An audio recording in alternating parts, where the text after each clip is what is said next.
namun dalam kondisi tertentu masuk dalam dua organisasi besar yang mustahil bisa bersatu dan bahkan akan memicu permusuhan. Hal ini sangat beresiko terhadap posisi dan kepentingan Indonesia sendiri, dan bisa-bisa Indonesia tidak akan mendapatkan manfaat apapun secara maksimal dari dua keanggotaan baik di BRICS maupun di OECD. Apa yang melatar belakangi hal tersebut? Untuk itu jangan di-skip dulu video ini, tunggu pembahasannya ya.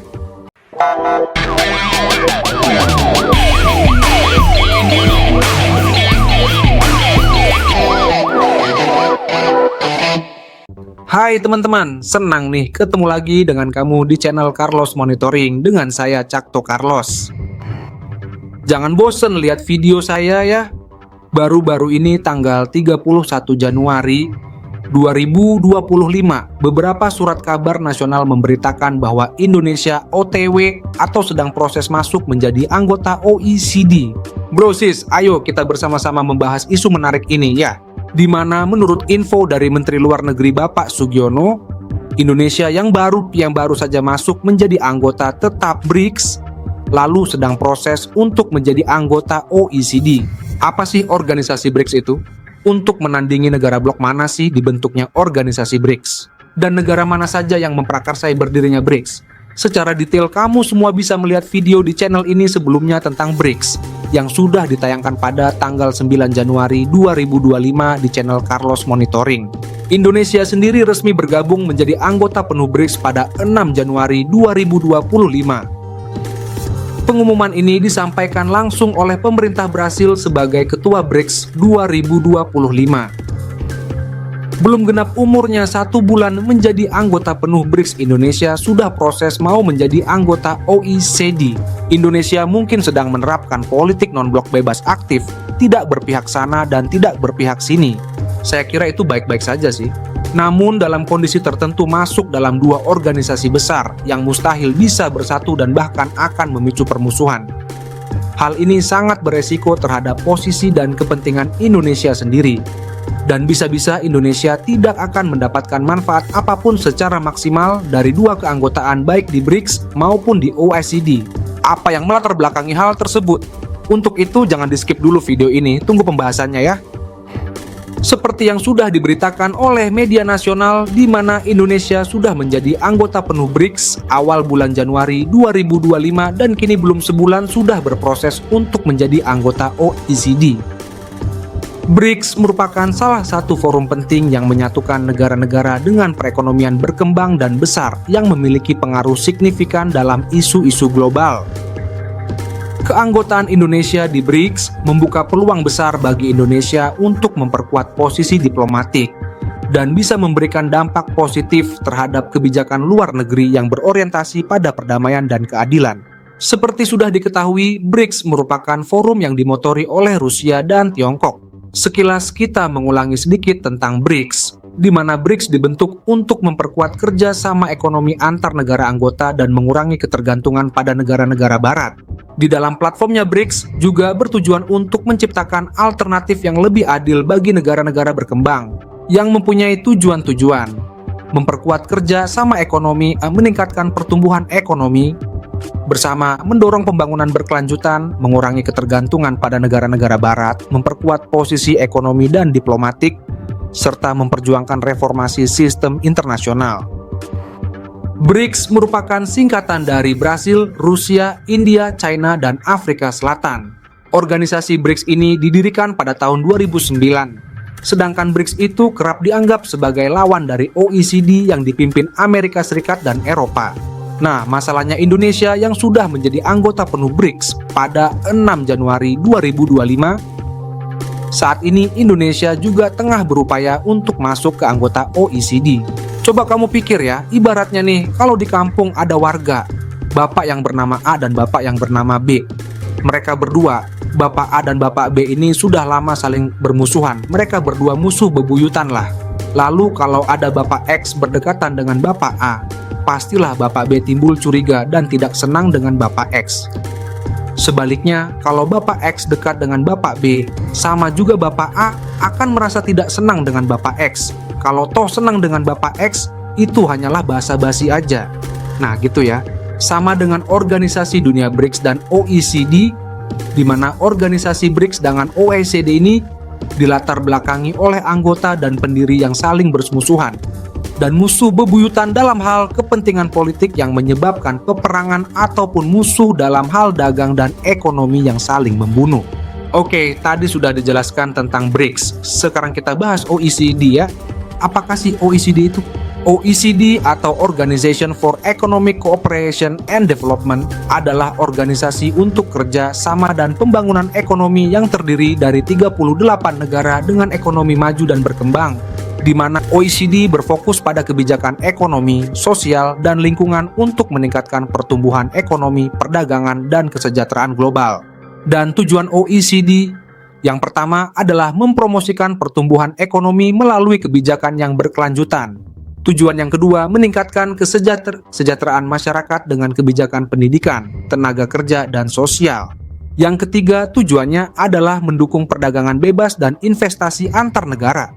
Yang keempat, memerangi korupsi serta meningkatkan transparansi ekonomi global. Dan yang kelima, mengatasi tantangan global seperti perubahan iklim dan kesenjangan sosial. Ini semacam yang tertulis di anggaran dasarnya atau garis besar haluannya. Tapi di dalam prakteknya, kepentingan politik dan ekonomi ego sektoralnya biasanya lebih mendominasi.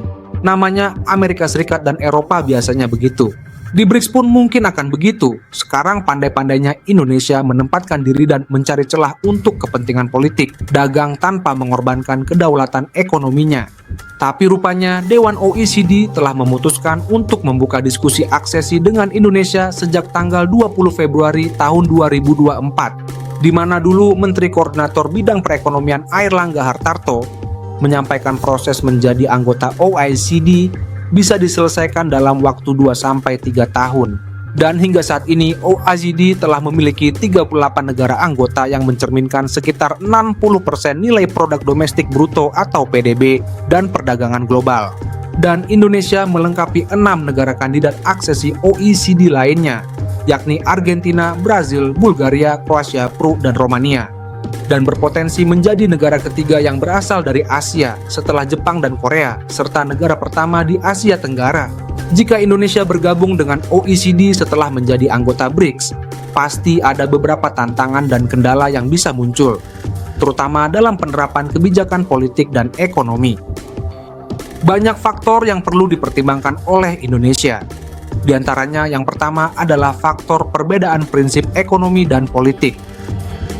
BRICS yang awalnya terdiri dari negara Brasil, Rusia, India, China, dan Afrika Selatan itu lebih menekankan pada kemitraan ekonomi berbasis multipolaritas, di mana negara-negara berkembang ingin mengurangi dominasi Barat dalam sistem keuangan global.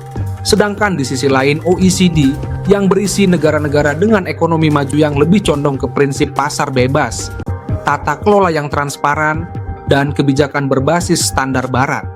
Indonesia harus menyeimbangkan posisinya agar tidak terjebak dalam konflik kepentingan antara BRICS dan OECD. Yang kedua, faktor tantangan dalam standarisasi dan regulasi. OECD memiliki persyaratan ketat dalam transparansi ekonomi, reformasi birokrasi, dan kebijakan anti korupsi.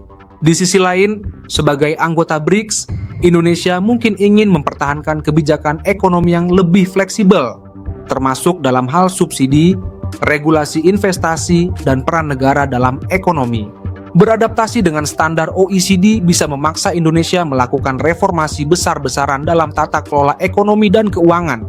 Nah, faktor yang ketiga inilah yang paling sensitif, yaitu kemungkinan besar Indonesia menghadapi adanya tekanan dari negara besar dari kelompok OECD, yaitu Amerika Serikat dan Eropa.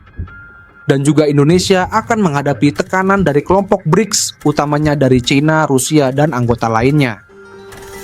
China, Rusia, dan anggota BRICS lainnya mungkin melihat keanggotaan Indonesia di OECD sebagai tanda mendekatnya Indonesia ke arah Barat. Begitu juga Amerika Serikat, Uni Eropa, dan anggota dominan OECD bisa menekan Indonesia untuk mengurangi ketergantungannya pada China dan Rusia, terutama dalam perdagangan dan investasi. Di sini Indonesia harus berhati-hati agar tidak dianggap berpihak ke salah satu blok dan tetap mempertahankan kebijakan luar negeri yang bebas dan aktif. Faktor keempat yang dihadapi adalah pengaruh dalam kebijakan perdagangan dan keuangan. Sudah lama BRICS sedang mengembangkan sistem keuangan alternatif, termasuk mengurangi dominasi dolar Amerika Serikat dalam perdagangan internasional. Sedangkan OECD tetap berpegang pada sistem keuangan global yang berbasis dolar dan euro. Nah, apa bisa Indonesia menyesuaikan kebijakan perdagangannya agar bisa beradaptasi dengan kedua sistem tanpa merugikan kepentingan nasional? Ini yang kita tunggu endingnya ya. Kamu bisa kasih masukan di kolom komentar. Nah, faktor kelima yang harus dihadapi Indonesia adalah reformasi internal yang harus dilakukan.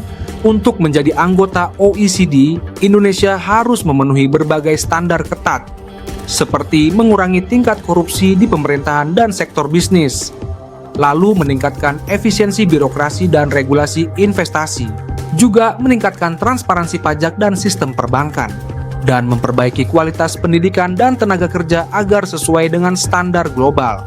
Kesimpulannya, bergabung dengan OECD setelah menjadi anggota BRICS bisa menjadi strategi yang menguntungkan bagi Indonesia. Tetapi, Indonesia juga menghadapi banyak tantangan besar dan bahkan beresiko tidak memetik keuntungan apapun dari kedua organisasi tersebut. Ini akan sia-sia. Jadi, Indonesia harus bisa menyeimbangkan kepentingan geopolitik, menyesuaikan kebijakan ekonomi, dan melakukan reformasi internal agar bisa mendapatkan manfaat maksimal dari kedua organisasi ini tanpa mengorbankan kedaulatan politik dan ekonomi nasional. Baik teman-teman, sampai di sini dulu ya. Sampai ketemu di video berikutnya dengan Cakto Carlos. Bila kamu menganggap video ini penting dan bermanfaat, silakan tekan tombol like, subscribe, dan share. Jangan lupa kasih komentar dong. Tetap di channel Carlos Monitoring.